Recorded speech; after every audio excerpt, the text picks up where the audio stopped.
Welcome to Shadowed Tales Archive. Tonight's story is titled, The Drowning Season. Let the shadows speak. Part 1. The Thing That Waits in Water. I grew up thinking Florida's swamps were just a backdrop, places for airboats and gators and stories old men told when the fish weren't biting. But I know better now. I know there are things in that water that remember you. Things that wait. Things that learn. My name's Caleb Mercer. I'm 29, recently laid off, and back in the last place I ever wanted to return. My dad's busted fishing shack outside Osteen, tucked along the black stretch of the St. Johns River. No cell signal, no neighbors for miles, just me and a dock that creaks when it shouldn't. I didn't come back by choice. My father died alone out here last year.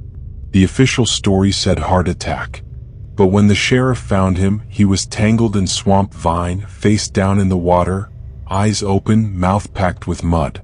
No signs of a struggle. No alcohol in his system. But his hands, they were shredded. Like he'd been clawing at something that wasn't there. The coroner blamed animals. I never bought that. So yeah, I guess I came back for answers. Or maybe just because I had nowhere else to go. The place hadn't changed. Same rusted roof, same broken porch light, same dull stink of mildew that crawled into your lungs and didn't leave. Inside, his things were still scattered like he'd only stepped out for groceries, half-filled whiskey glass on the counter, boots by the door, Bible on the nightstand open to a verse about worms and judgment. I should have left that night. At first, nothing strange happened. Just Florida being Florida. Wet heat, chirping frogs, the occasional gator grunting from the reeds. I spent most days clearing brush, fixing leaks, and trying not to think too much. But every morning when I stepped onto the dock with my coffee, I saw it. A boat. Not a normal one. No name on the side. No signs of use. Just an old, sun-bleached pontoon half swallowed by lily pads about 30 yards out. I don't remember it being there when I was a kid. And it never seemed to drift despite the current. It just sat there, watching me. You ever see something and feel instantly like it's wrong, even if you can't explain why? That boat gave me that feeling. Like it didn't belong on the water. Like the water itself wanted it gone but couldn't spit it out. One morning I saw a figure on it, just for a second. He was standing at the bow, lean, hunched, maybe wearing a raincoat or something dark and tattered. His face was turned away, head low. I blinked and he was gone. I stared at that boat for a full hour, convinced it had just been fog. Heat haze. My mind messing with me. But I couldn't shake the cold that settled in my gut. That night I dreamed of water. I was floating in the dark, the surface rippling above me like smoked glass. Shapes moved in the silt below, long, thin things with too many limbs. A heartbeat thudded through the water, slow and thunderous. When I looked down, I saw my father staring back at me. Not as I remembered him. His face was bloated, green with algae, his mouth yawning open as roots poured from it like a second tongue. He reached for me and whispered, "It's feeding season." I woke up choking on air. I tried to rationalize it. Stress, grief, maybe mold in the house messing with my brain. But that same day when I went to the dock again, the boat had moved. Closer. Only a few feet, but definitely nearer than before.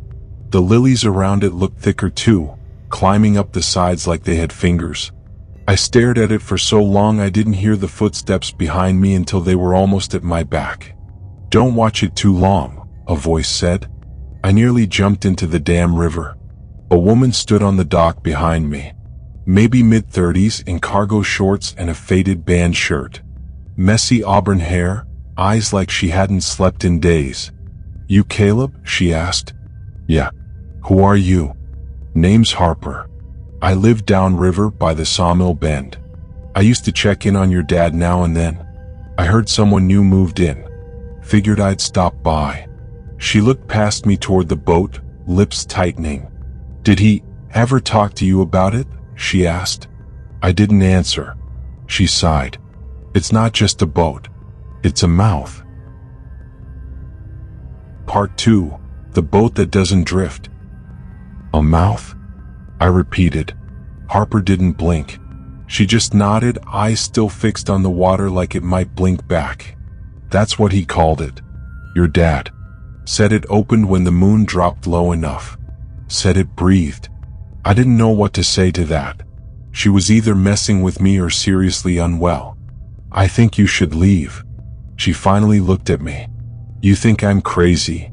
I think you came onto my dock, told me my dad thought a boat had lungs and called it a mouth. Yeah, I think that's a little crazy.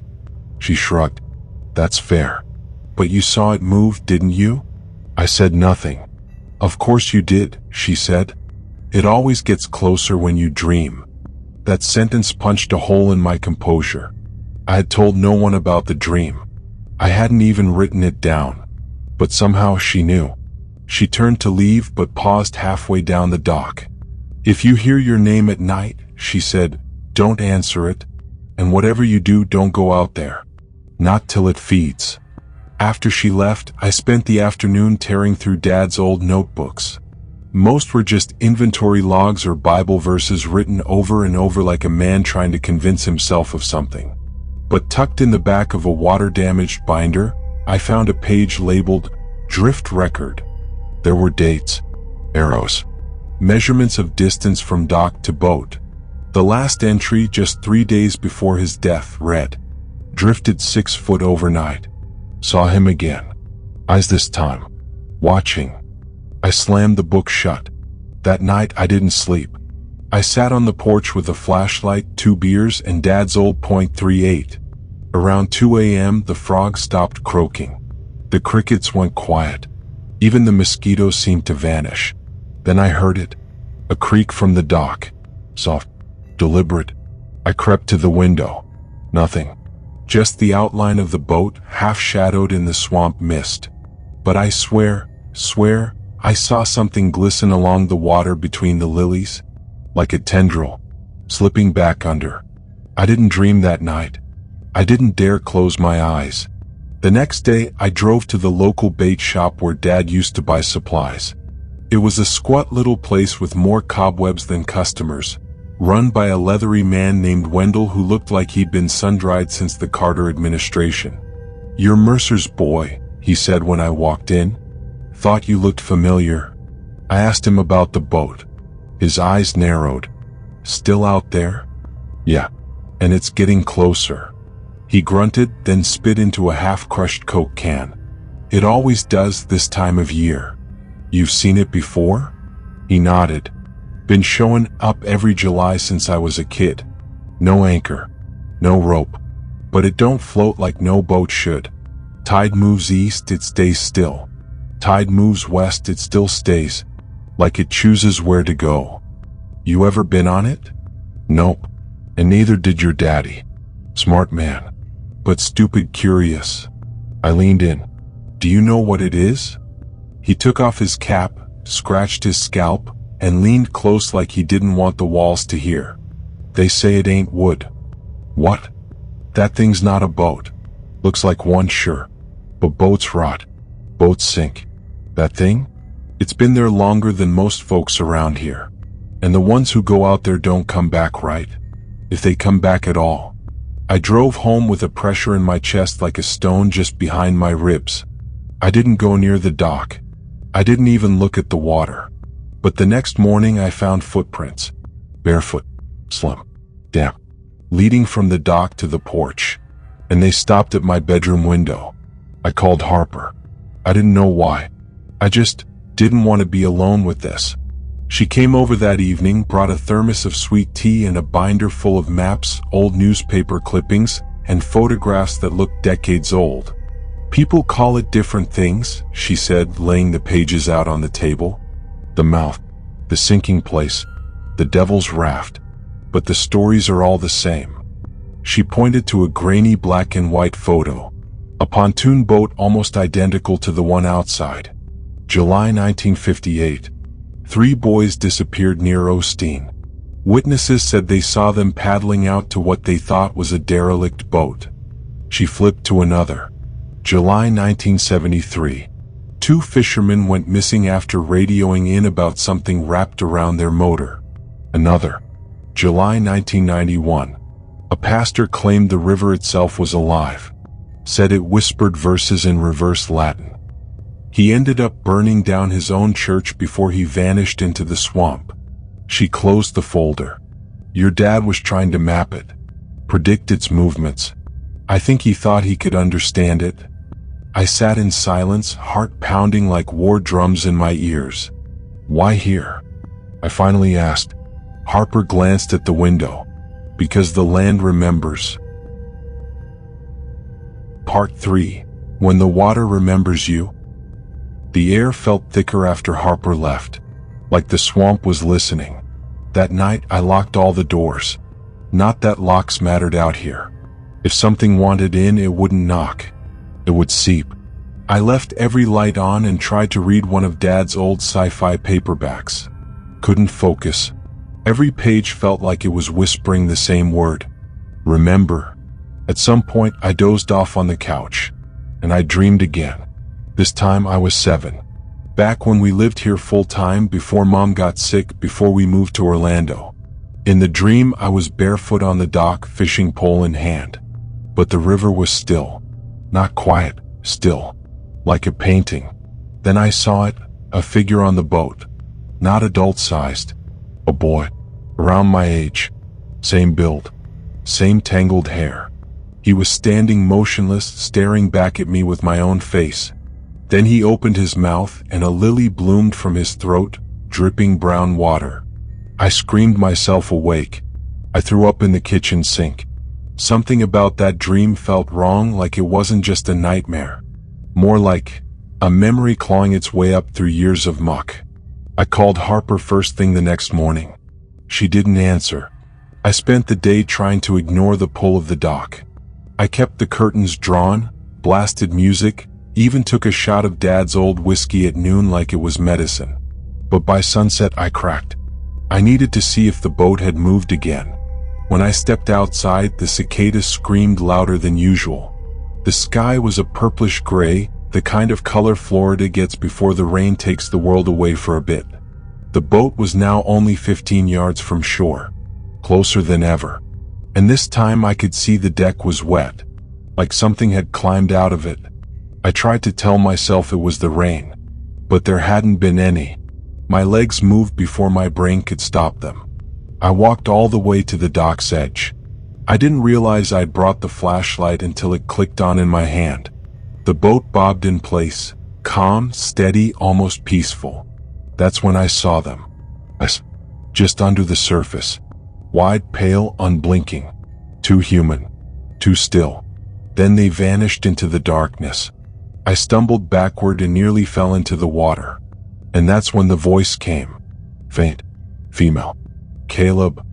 It wasn't Harper's voice. It wasn't my mother's. Sounded like me. I ran. I don't even remember getting back inside, but the door slammed behind me so hard it shook dust from the ceiling. I locked it, bolted it, pushed a shelf in front of it, then curled up on the couch with the pistol across my chest like a teddy bear. But no one knocked. No one tried to get in. It was worse that way. The next morning, I drove to Harper's house. It was deeper into the swamp than I remembered, hidden behind weeping cypress trees and a gate covered in hanging moss. Her truck was there. Her door was open, but she wasn't. Inside, things were off. Every mirror had been turned around or covered in cloth. There were candles melted down to nubs, symbols drawn in chalk on the floor. Some old native glyphs, some I didn't recognize. Her bedroom wall was covered in newspaper articles, most yellowed and torn. Missing people, July disappearances, old drownings, all connected to a 2-mile radius near our part of the river. In the center of the collage was a single photo, a teenage girl standing next to a boat. That boat. Harper had written over it in red marker. She came back different. I turned to leave and saw something on her table. A weathered map of the river, dotted with excess. One circle stood out, Underhill Marsh, and next to it 2 words in Sharpa, feeding ground. I drove there without thinking. Maybe I wanted answers. Maybe I was done being afraid. Or maybe I was still chasing the echo of that dream. Underhill Marsh was a wide, open stretch where the river forked like veins. The water there was darker, still, and dead silent. I killed the engine and listened. Nothing. Not even birdsong. Just my heartbeat and the soft knock of boat hull against a log. Wait, boat? I turned. The pontoon was there, already waiting. I don't know what possessed me. I picked up the flashlight, left my phone in the glove compartment, and stepped into the shallow water. The muck slurped at my boots.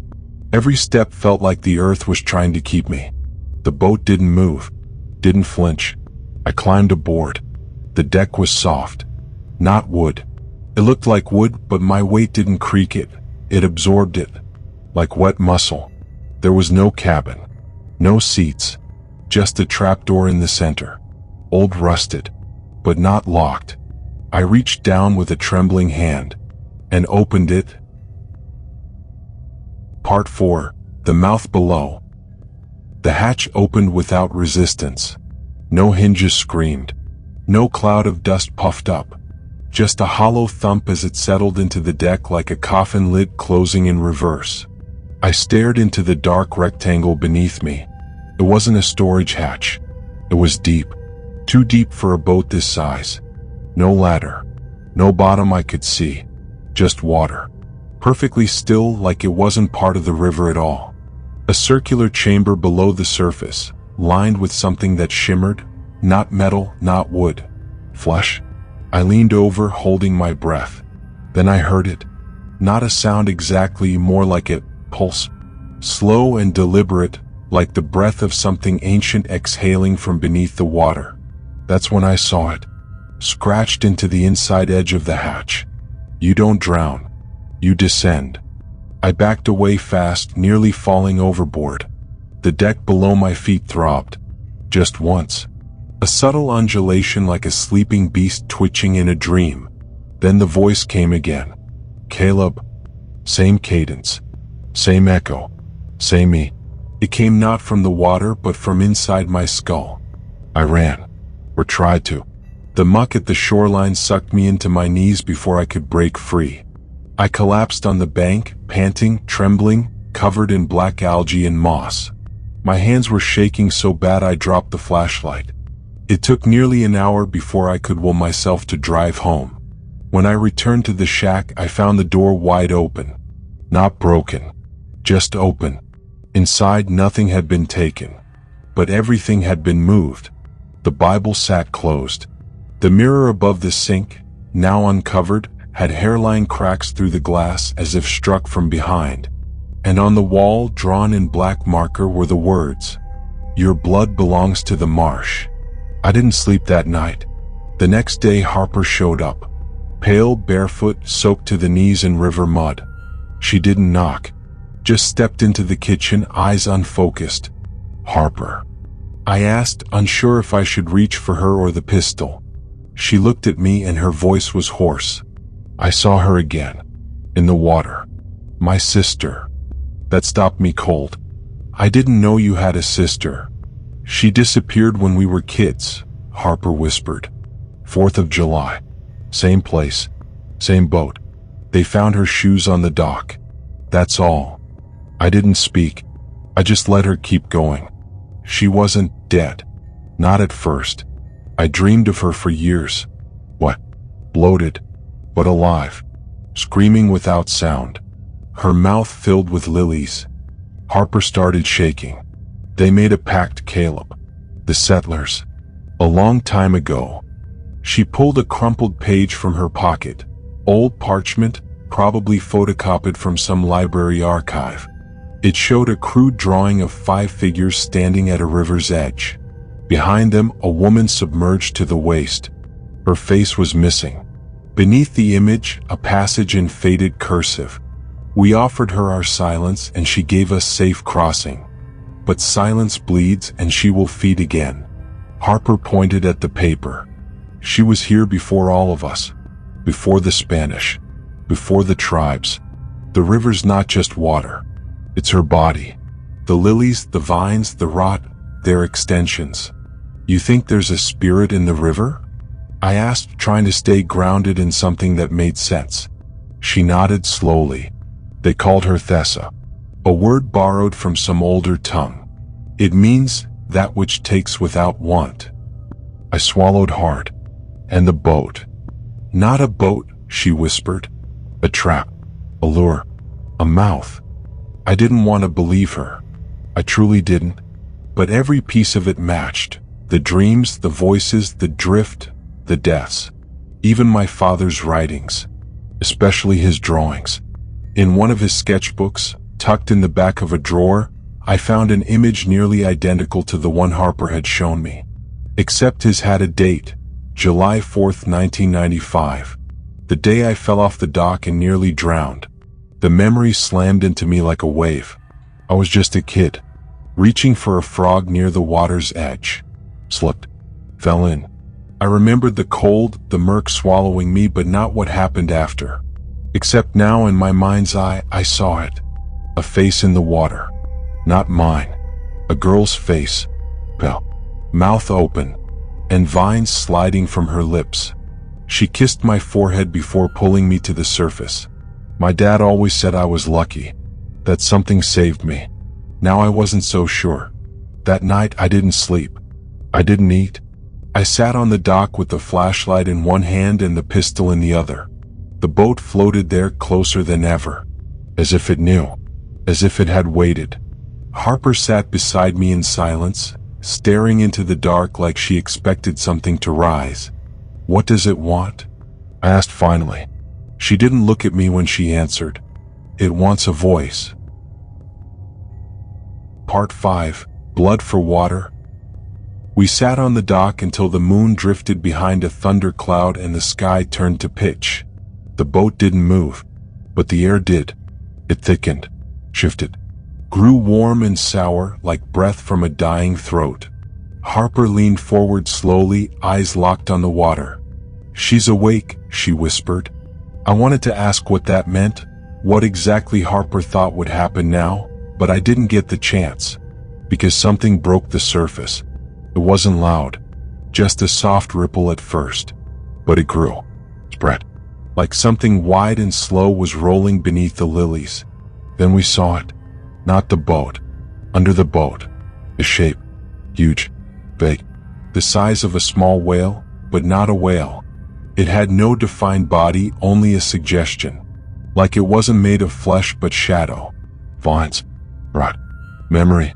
Harper clutched my arm. "She's coming up," she said. I stood and stumbled back, flashlight beam trembling. And that's when I heard it.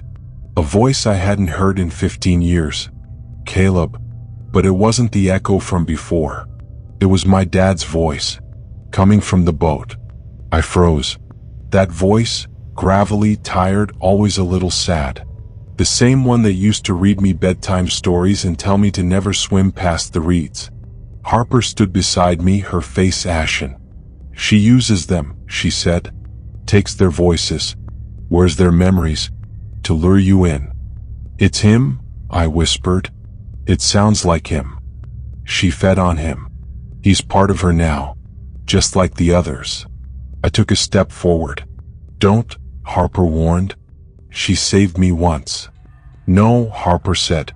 "She marked you once." The sky rumbled, a low growl of thunder shaking the trees. And then it rained. Not a normal Florida summer shower. This rain was warm. Too warm. And thick. Like blood that had been left out too long. I touched my cheek. My fingers came back red. "I need to see," I said. Harper grabbed my wrist. "You go to her, you don't come back. She's calling you now because it's the season. You were spared once and now she wants her due." "She said she wanted a voice," I muttered. "What if that's me?" "You are not a prophet," Harper hissed. "You're just bait." Back inside, we dried off in silence. The storm continued for hours, wind, water, mud sliding from the trees like wet hair.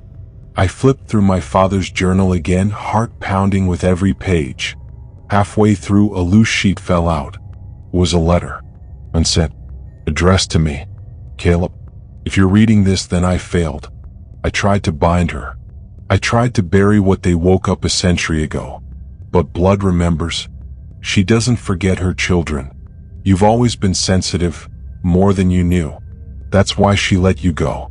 Not mercy, Clem. I kept you away from the water as long as I could. But it's always been in you. She's already inside. Don't let her finish the song. Dad, I dropped the letter. What does that mean? I asked Harper. Finish the song? She was curled on the couch, knees drawn to her chest, face hidden. She speaks through water, Harper murmured. Through people. Through pain. When the song completes, when all the verses are taken, she moves. Moves? Spreads. Beyond the swamp. Beyond the river. She drinks cities dry, Caleb. One verse at a time. My mind reeled. I remembered Dad's body, the vines in his throat. His journal filled with scripture and maps. The dreams. The fact that the water had never taken me no matter how deep I went. Not because I escaped. Because I was kept. Like a bottle on a shelf. Waiting. That night I couldn't sleep. I watched the rain smear down the windows. I kept thinking about the hatch in the boat, the impossible depth. The thing moving beneath. Something my dad tried to stop. Something I might be meant to continue. At some point after midnight, I heard Harper whispering. At first I thought she was on the phone. But her cell was dead. No signal. No battery. I stepped into the living room. She was facing the mirror. Her mouth moved, but her voice was wrong. What? Hollow. Ancient. I grabbed her shoulders. Harper. She blinked, confused, shaking. Then she screamed and collapsed into my arms. When she woke an hour later, she didn't remember any of it. But she bled from one nostril. And in her sleep, she kept whispering the same thing. The song is almost done. Part 6. Something growing inside. The next morning, Harper was gone. No note. No footsteps. No keys taken. Just gone. Only thing left behind was her boot prints in the wet soil outside. And they led straight to the dock. I followed them. The boat was there. Closer than it had ever been. Maybe 10 feet now. Hovering just outside the reach of the dock, bobbing gently. Patient. There was something else on the deck now. A shape. At first I thought it was a tarp or maybe an old pile of rope. But when the sun peeked through the clouds, I saw it glisten. What? Well, a body. I staggered back. Was it Harper? No. This body was smaller. Frilier. It was wearing my clothes. I ran inside. Checked the mirror. Still me. Still breathing. Still real. Right? That night I had another dream. No, not a dream. A memory. I was underwater again. But this time I wasn't struggling. I was breathing. The water around me pulsed, thick with roots and silt. I could see through it, feel through it, like my skin had dissolved and become part of the river. Shapes moved beneath me. Voices drifted in currents. Some spoke in tongues I couldn't place, others in my own voice, and one voice louder than the rest. You were born of brackish blood. You are the 7th verse. I woke up coughing, and I spit out water. Not drool. Not bile. River water. My fingernails were dark that morning. Not dirt. Something growing beneath.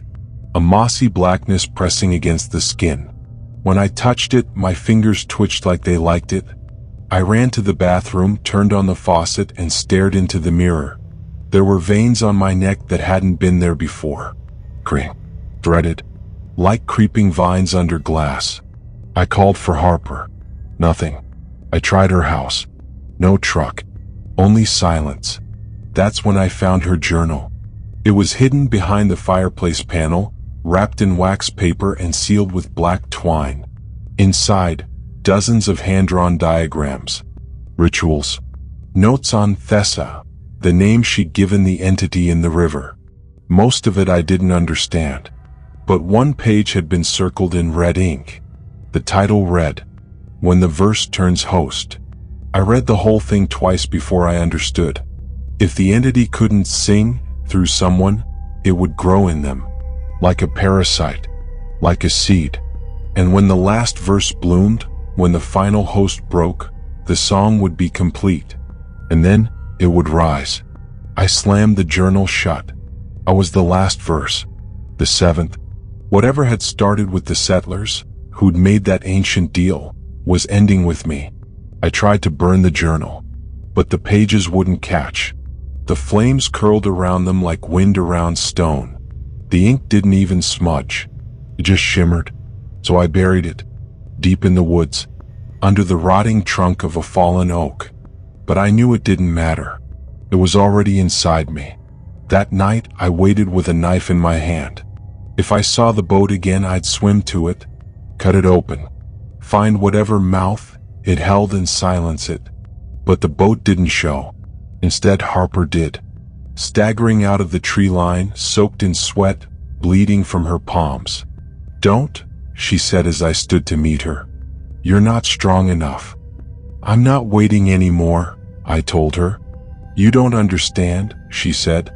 "That thing wants you angry. That's how it breaks you." She grabbed my wrist. Her fingers burned. Literally. My skin sizzled where she touched. She jerked away. "You're already changing." I fell to my knees. The vines in my veins pulsed like worms. My skin was hot. My breath came out in bubbles. I could feel the river inside my lungs. "You have to kill me," I said. "No," Harper whispered. "That's what she wants. She needs a violent end to complete the cycle." "Then what?" I gasped. "Let it grow?" "No. We seal you." She dragged me inside, locking every window, drawing circles on the floor with salt, moss, and rusted nails. She spoke in an older tongue. The syllables cut like stone. My skin burned. My spine twisted. I vomited up lilies. But something held me down. Not Harper. Something beneath the floorboards. Then came the scream. Not mine. From outside. The boat was at the dock now. Touching it, something stepped off. Not Harper. Not me. Something wearing my face. Part 7. The Hollow Twin. The thing that stepped onto the dock didn't walk. It glided. No sound. No splash. Just the slick, slow grace of something that didn't obey gravity anymore. Its skin was a translucent gray-green, like the underside of a frog's belly. Veins pulsed beneath its surface and its limbs were wrong. Like they'd been rearranged by someone who only heard about humans from a whispered description in the dark. But the face was mine. Same jawline. Same mole beneath the left eye. Same scar on the chin from when I fell off my bike at age 12. It even smiled the way I did when I was trying to lie. Harper dropped the candle she was holding. It sputtered out, but the salt circle still glowed faintly, pulsing like a heartbeat. The thing moved closer. Every step it took made the floor groan, not from weight but from rejection. The house itself didn't want this thing inside. Neither did I. It stopped just beyond the window, head cocked, watching us. Then it spoke. My voice. Perfectly matched. "Let me in, Caleb." I said nothing. "You brought me here. We share the same blood. The same breath." Its smile widened. "You're not afraid of me. You're afraid of what happens when I'm gone." Harper stood, trembling. "It's testing your mind." "It isn't you." The doppelganger tilted its head in mock sympathy. "Poor Harper. You thought you were the knife. But you're just the sheath." It raised a hand and pressed its palm to the window pane. Water crawled from its fingers, rivulets that sizzled against the glass, etching marks as it whispered. I couldn't read the symbols, but I felt them. In my bones. In my blood. "Don't listen," Harper said, voice sharp. "Stay inside the circle." The thing grinned wider. And then it did something that made my heart stop. It turned, and I saw the back of its head. There was no skull. No hair. Just an open flower blooming where the brain should be. A lily the size of a plate, writhing with black filaments. From its center, something wet and watching blinked once, twice. Then it smiled. The storm came back all at once. Thunder crashed. The door slammed open. Salt blew into the air like dust. The circle broke. "Run!" Harper screamed, grabbing my arm. But I didn't move. I couldn't. My feet had taken root. Literally. Vines had coiled around my ankles, thin at first, then thicker, stronger, pulling me down through the wooden floor. My breath caught. My mouth opened, and river water spilled out. Harper reached into her satchel and pulled something I hadn't seen before. A jar. Inside was a shriveled black tongue wrapped in copper wire. She smashed it against the floorboards and it screamed. Not a human scream. Something older. The vines recoiled. Just enough. She yanked me out of the circle and into the back hallway. "We can't stay here," she shouted. "It's too close." "What was that thing?" I gasped. "Why does it look like me?" She didn't answer right away. Then she whispered, "Because it was you. The part of you she kept after the river spat you back out." "My twin." "No, your shadow." Outside the thing howled, but it wasn't angry. It was laughing. Then we heard it speak one more time before we ran into the woods. "Finish the song, Caleb, or I will." We didn't stop running until we reached the ruins of an old missionary outpost, the last above-ground place that still held traces of the settlers' pact. Stone foundations swallowed by moss. Wooden beams carved with names that had no vowels. Harper dropped to her knees and began carving into the earth. "This is the last place she can't touch," she said. "For now." I leaned against a half-buried gravestone.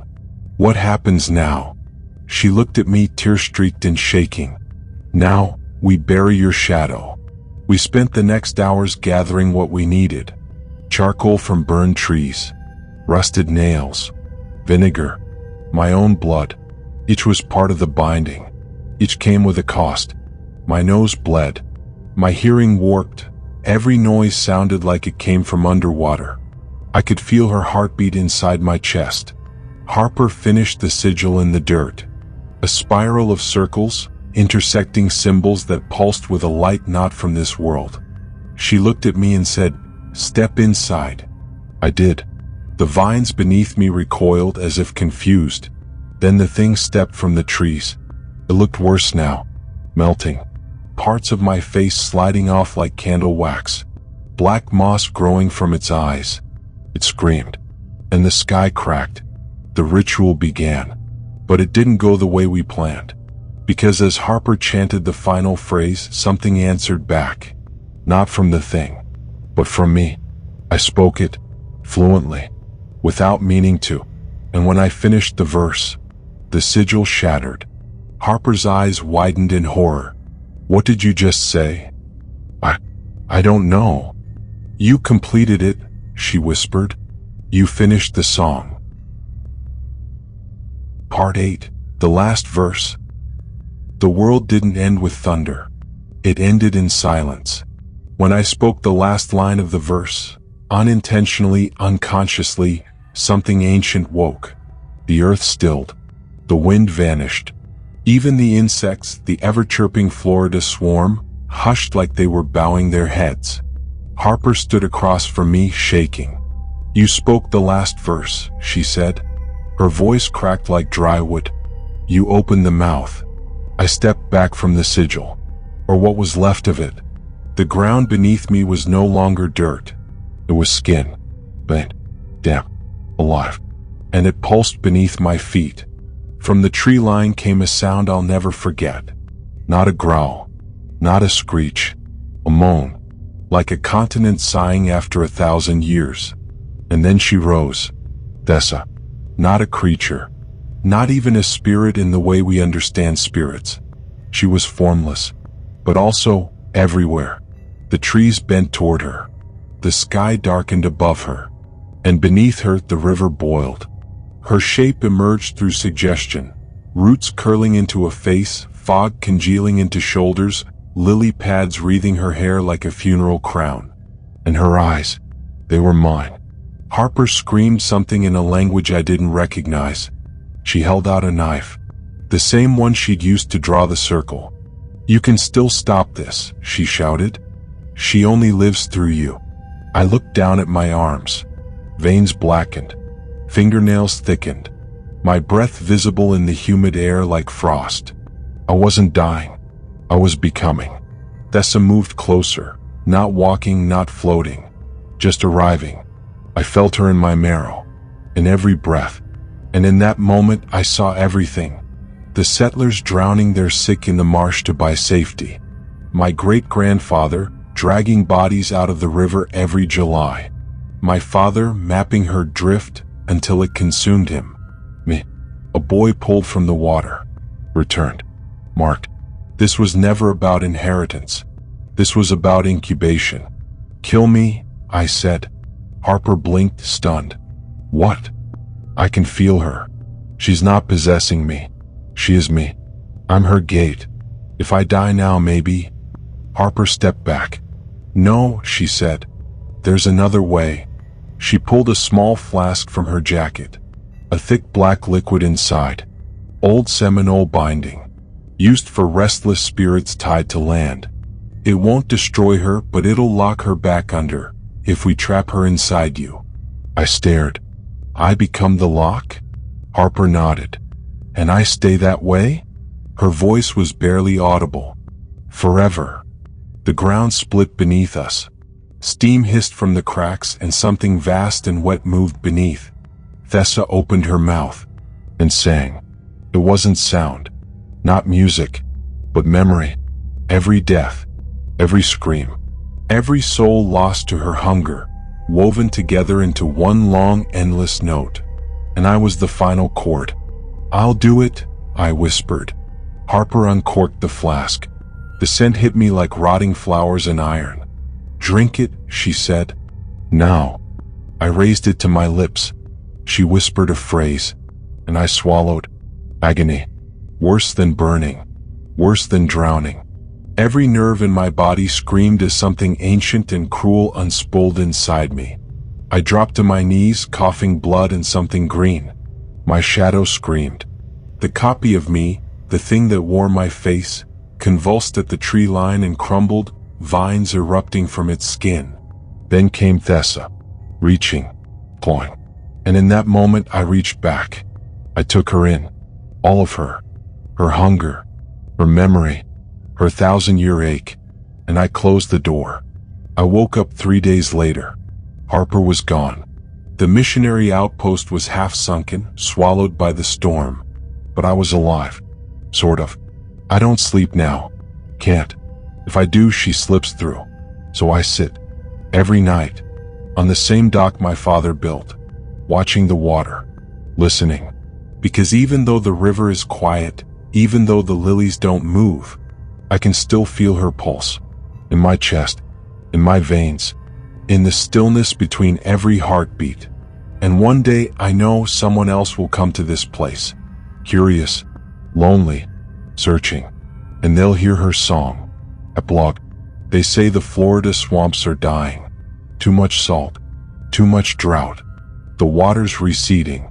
But I know the truth. She's shrinking. Making herself small. Waiting. Because the last verse may have ended. But songs like hers? They don't end. They just change singers. And that was tonight's tale from the Shadowed Tales archive. If it left a mark on your mind, if the silence feels heavier now, then the story did what it was meant to do. Don't forget to like, subscribe, and share the darkness. New stories are always on their way. Until then, keep the lights low and the doors locked.